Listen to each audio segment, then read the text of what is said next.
does a fish generate 600 volts? Without a battery.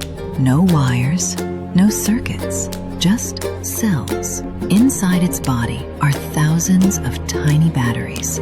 They're called electrocytes. Each one holds a little charge, but when they all fire at once, it's lightning.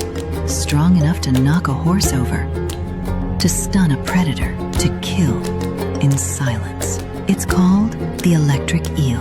And it doesn't just shock, it aims. It tracks in the dark, hunts with precision, and can fire up to 400 times per second. Each jolt lasts 2 milliseconds, but that's all it needs. One pulse, and nothing moves again. We discovered electricity about 200 years ago. This thing's been using it for millions. No tools, no wires, just biology. And nature didn't build a machine, it built a weapon. The electric eel carries enough power to light a city street, but it doesn't light anything. It ends things. Every drop of water you've ever seen has been here since the beginning. Think about that. The water in your veins right now is 4.5 billion years old, older than the mountains, older than the dinosaurs, older even than Earth's first continents. And here's the twist, it never leaves. Earth is a closed system. Almost no water escapes into space, and almost none arrives. The planet has been recycling the exact same molecules for billions of years. That means the water in your coffee this morning? It may have once fallen as rain on a mammoth's back. It could have been locked inside a glacier during the Ice Age. It might even be the same water a T-Rex once drank. And here's the mind-blowing part. Each glass of water you drink contains about 8 sextillion molecules.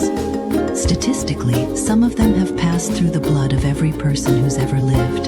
Yes, you and Cleopatra, Shakespeare, Einstein, all sharing the same drops. When rain falls, it's not new. When rivers flow, it's not fresh.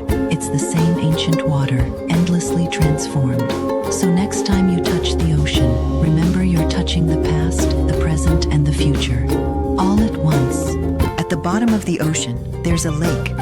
Not a crack, not a crater, a full lake. And if you fall in, you don't come back. They call it a brine pool. It forms when salt levels get so high, the water becomes heavier than the sea around it. It sinks, then settles, creating a second layer that never moves. Fish that live nearby avoid it completely. They don't swim across. They curve around the edge, as if they know. Because what's inside doesn't let go. The salt shuts down their muscles, cuts off oxygen, and the pressure, it helps finish the rest. And the worst part? It doesn't chase, it doesn't pull, it just waits for its next victim. The human eye is an evolutionary masterpiece. It can track motion, detect a single photon in perfect darkness, and distinguish over 10 million colors. But here's the catch. It's blind to almost everything. You can't see radio waves, you can't see gamma rays. You can't even see infrared or ultraviolet, things your dog or a bee sees, effortlessly. Yeah, a bee might see more of the world than you do. Let that mess with your ego for a second. Snakes can see infrared. They literally see your heat. Butterflies? They see ultraviolet patterns on flowers you'll never notice. And shrimp? Some of them can see 16 types of color receptors. You have 3. So when you say the sky is blue, what you really mean is, this is what my brain made of the light it could catch. But what is the sky, really? We don't see reality. We see our brain's interpretation of filtered signals, a simulation, a rendering, not the real thing.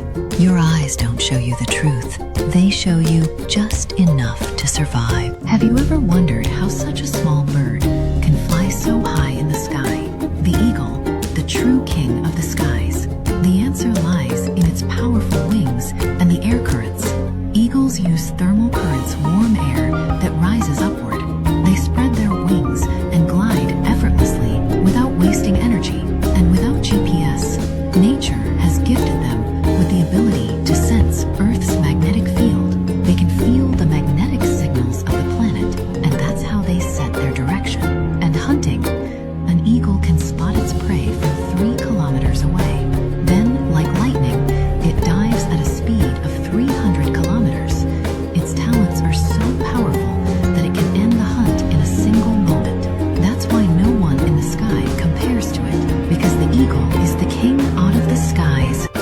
happens. If a snake bites you, every year, what over 5 million people are bitten by snakes?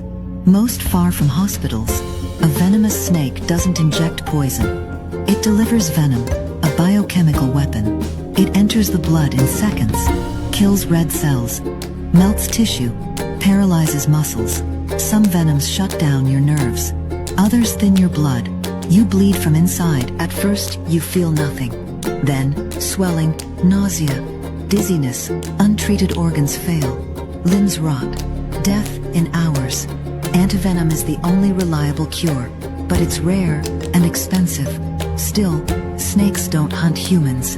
They bite to defend, not to kill. The air you are breathing right now, it carries a story of fire and silence. No, really, the same air that once cut through the skies of Japan when the first nuclear bomb was dropped. In 1945, when America dropped atomic bombs on Hiroshima and Nagasaki, the world changed forever. That explosion didn't just destroy cities, it burned shadows onto walls, blew ashes into the winds, and left deep scars on the earth. That air never went away. Like water, it kept circling from clouds to breaths, from whispers to screams, from pleas to this very day. Maybe it once passed through the broken streets of Hiroshima. Maybe it once filled the lungs of those who survived, carrying both grief and courage within them. Even today, its memory is alive. Children are still born with sicknesses, families still breathe the same air that reminds them of that event. The soil still remembers everything, because what happened was not just a moment. It became a part of the earth itself, and in every breath you take, somewhere a trace of that story still remains.